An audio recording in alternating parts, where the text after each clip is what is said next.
uz viņu arī skatās.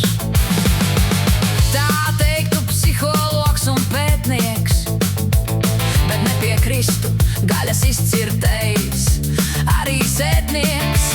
Tā teiktu mediķis un skolotājs, bet ne jau egoisma lolotājs. Savs viedoklis ir tuvāk sirdī, bet citu biežāk aknās.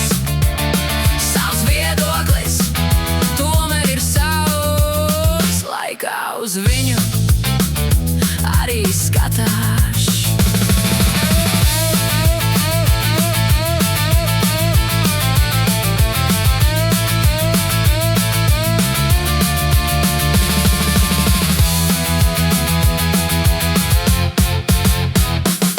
Nu jāpārbauda, kas tam lācītim ir vēderā, jo kā pie skaidrības, lai tiek. Savs viedoklis nekad nav subjektīvs, lai negadās, ka nejaušs konflikts pēkšņi vilties liek. Savs viedoklis ir tuvāk sirdī, bet citu biežāk aknās. Savs viedoklis tomēr ir savs, laikā uz viņu